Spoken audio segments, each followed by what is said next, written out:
2021 was probably one of the strangest and most chaotic years of my life. There were many drastic changes in such little time. Good thing video games and Monster Energy exist, otherwise, I don't know how I would deal with this bullshit. In 2021, I played a lot of games. Some were good experiences that will stick with me forever. Some were bad, awful, shitty games that I never want to play again. And some were SpongeBob's Truth or Square for the Wii. So as 2022 approaches, I'm going to spend some of the time I have left discussing some of the many games that I played this year. My only rules for this list are that the game must be one that I started in and have played for at least 5 hours and or finished within the year of 2021. I've also eliminated some games on this list that did qualify because I honestly really didn't have a whole lot to say about them, and anything that I could have said about them has already been said to death. So without further ado, let's move on to the first game of this list. Moving on to the first game, it's Ocarina of Time, the N64 version and the 3DS version. So I know this might be a shock to some of you, but I've never actually played Ocarina of Time, at all. I haven't played the N64 version, and I haven't played the 3DS version. And for the longest time I always wanted to, it's just that it was never really a huge priority for me. I've always kinda preferred the 2D Zelda games to the 3D Zelda games, so it's always kinda been on my backlog. This year, during the early parts of summer, I played through both the original N64 Ocarina and the 3DS remake.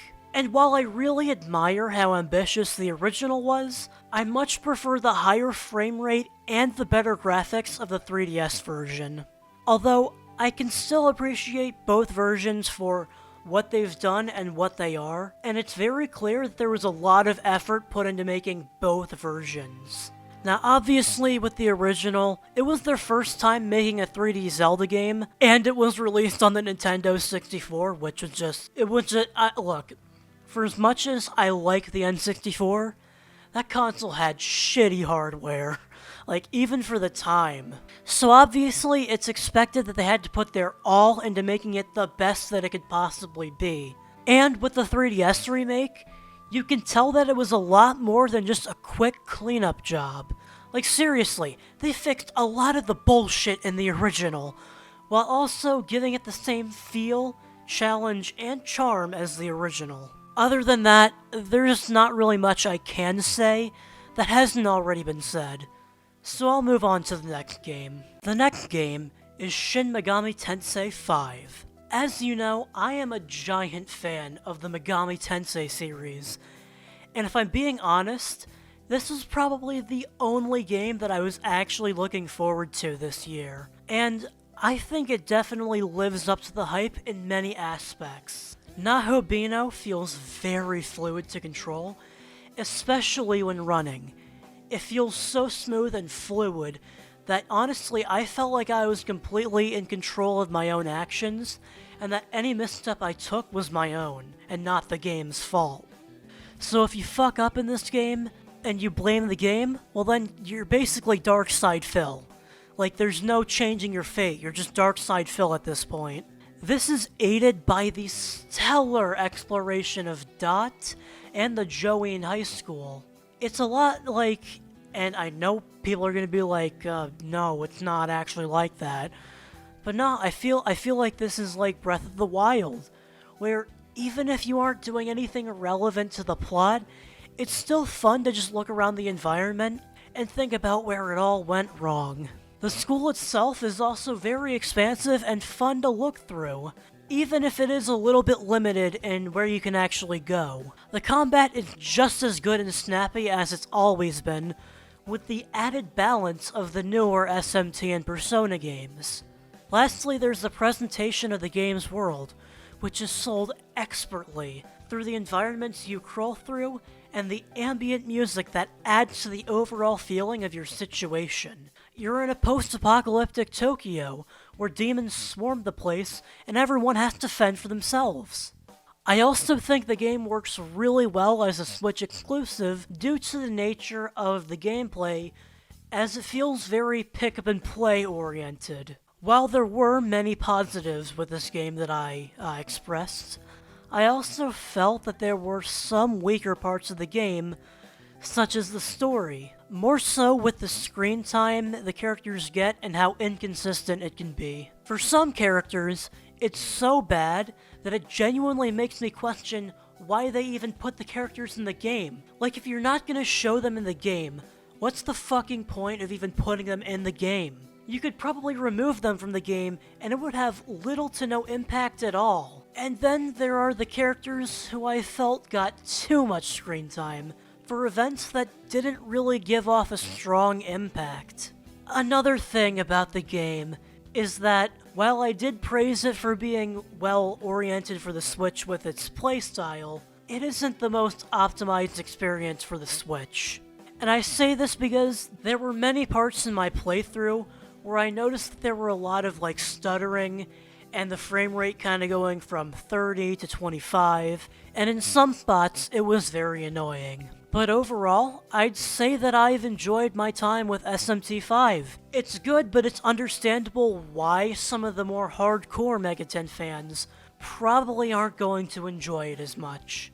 Especially when you consider the fact that it's been in development hell for the past 4 years. Or at least that's how it seemed considering the fact that they were radio silent on news. Despite this, I actually think this is my game of the year.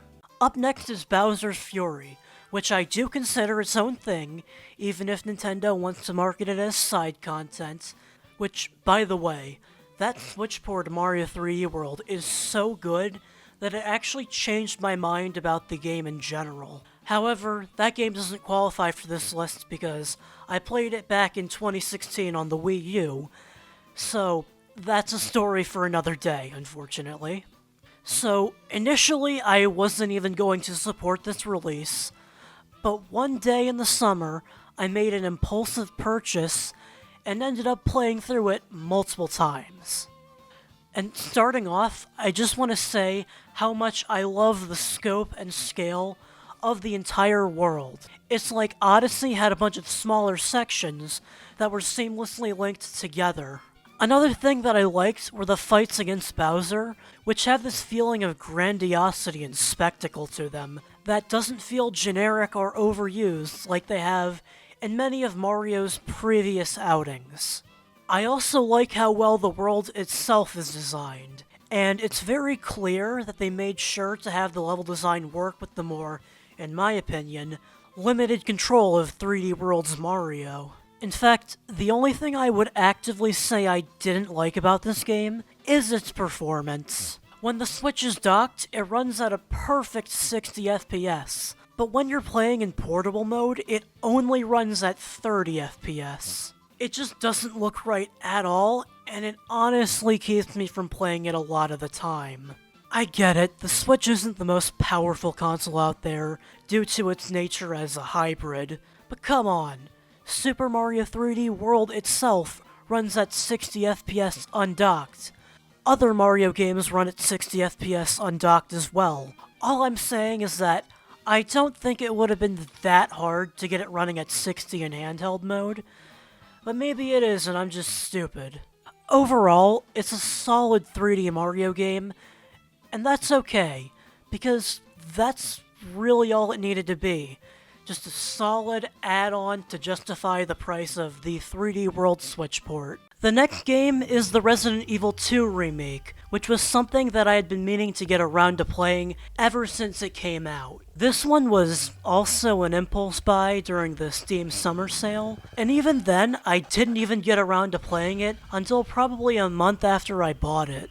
When I did, I honestly couldn't put it down. I was hooked, and I played it non-stop for 3 days in a row. What kept me going was how it really sold me on the game's universe. One of the ways it did that was through the limited amount of ammo and items that you're given that make you think very hard about how you can use them. Like for example, one thing I would do to save bullets was melee attack a lot of the weaker enemies like the zombies, and I would save it for somebody like Mr. X. Another way it was able to do that was through the design of the characters and enemies, which are very unique, and from what I see, they've been translated very well into HD graphics, and they managed to make the game actually somewhat scary. Going back onto Mr. X's design, like, Jesus, this guy is fucking terrifying. Like, you can just tell from his design that he's not a good guy and that you're supposed to fucking kill him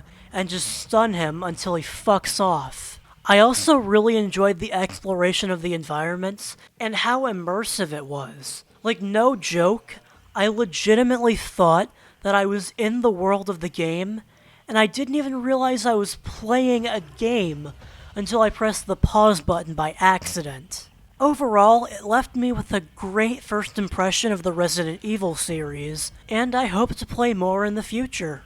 Up next is Animal Crossing New Horizons. I've been a fan of Animal Crossing ever since I played New Leaf when I was 10, but weirdly enough, I waited a year and a half to actually purchase New Horizons. I don't really know what kept me from getting it, other than money. But that's unrelated. I really like this game, and it genuinely feels like the next step that the series needed to take. I like that you can actually design how your character looks in the beginning of the game, instead of having it predetermined based off of the things you decide to say to whoever in the beginning of the game. In fact, I really loved how they went all in with the whole personalization aspect. That, and mostly everything else they added into the game, truly add on to what makes Animal Crossing so great and so fun. However, there were some issues that I did have with the game that did bog down my experience a little bit. The first of which being save data transfer. So I decided to trade in my original Switch V1 for a Switch OLED, and I thought that I had my save data backed up. Apparently I didn't, and I didn't set it up properly, because apparently you need to download shit on the eShop, and yeah, I probably should have done more research into it, but can you fucking blame me?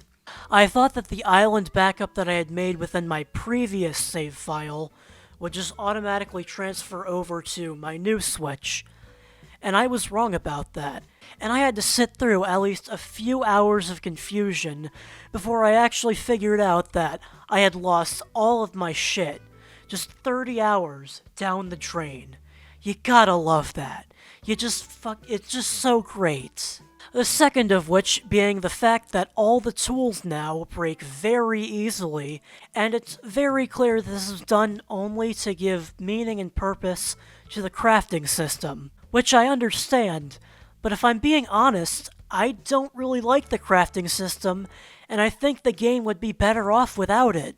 Yeah, it fits the island aesthetic, but I feel that they should have just made a better system that doesn't make you feel like you're being forced to use it.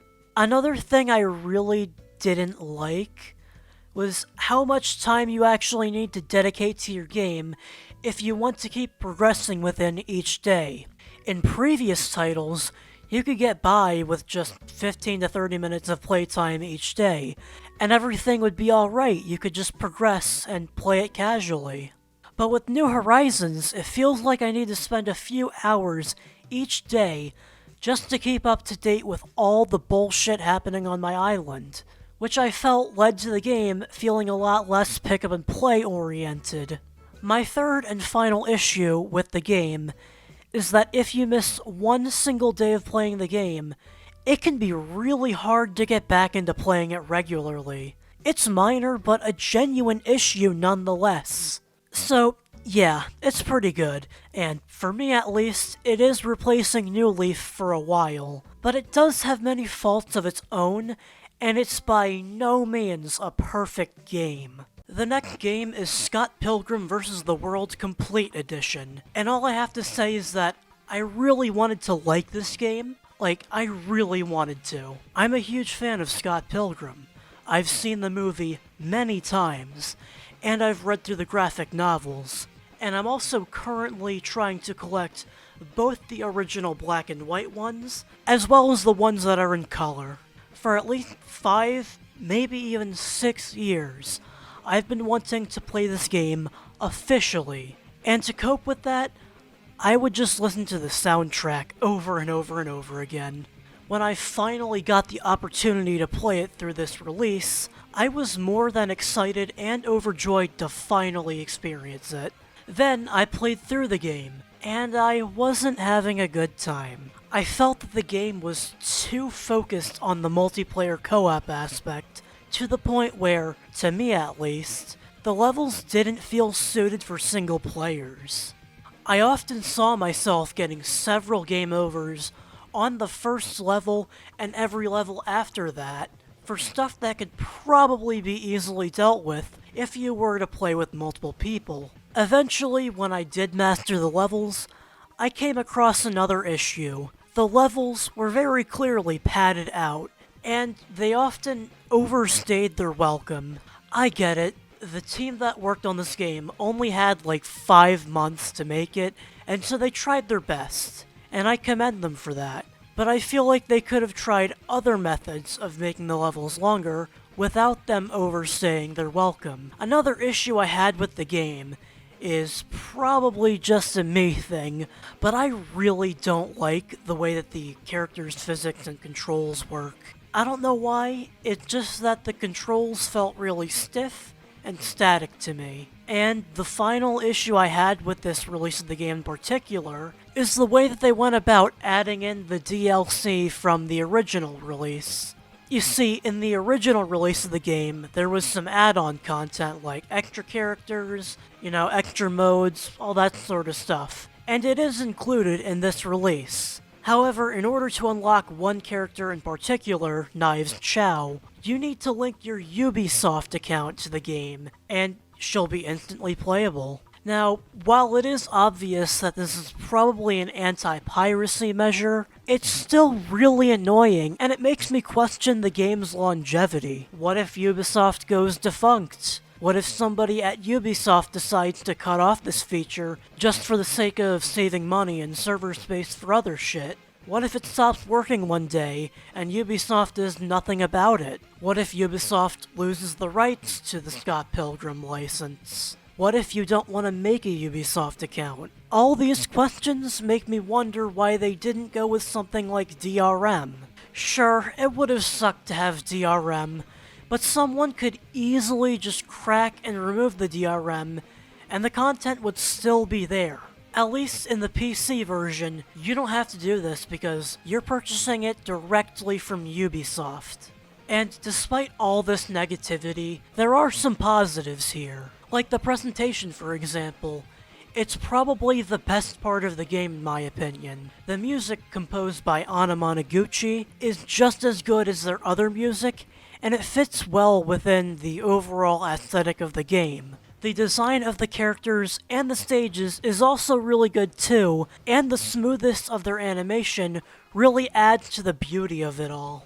Another positive is the fact that this release even happened. For years, fans have been demanding for the game to be put back on sale, myself included. Even the creator of Scott Pilgrim stepped in and said that he'd like the game to be put back on these digital stores. Ubisoft could have just ignored all of this and told us to go fuck ourselves. But they chose not to, and even though I really hate Ubisoft and think they should never be defended in most circumstances, I'll give them praise this one time for at the very least putting it back up. So overall, it's not the worst thing I've ever played, but it was really disappointing, especially when you consider all the build-up and hype for it.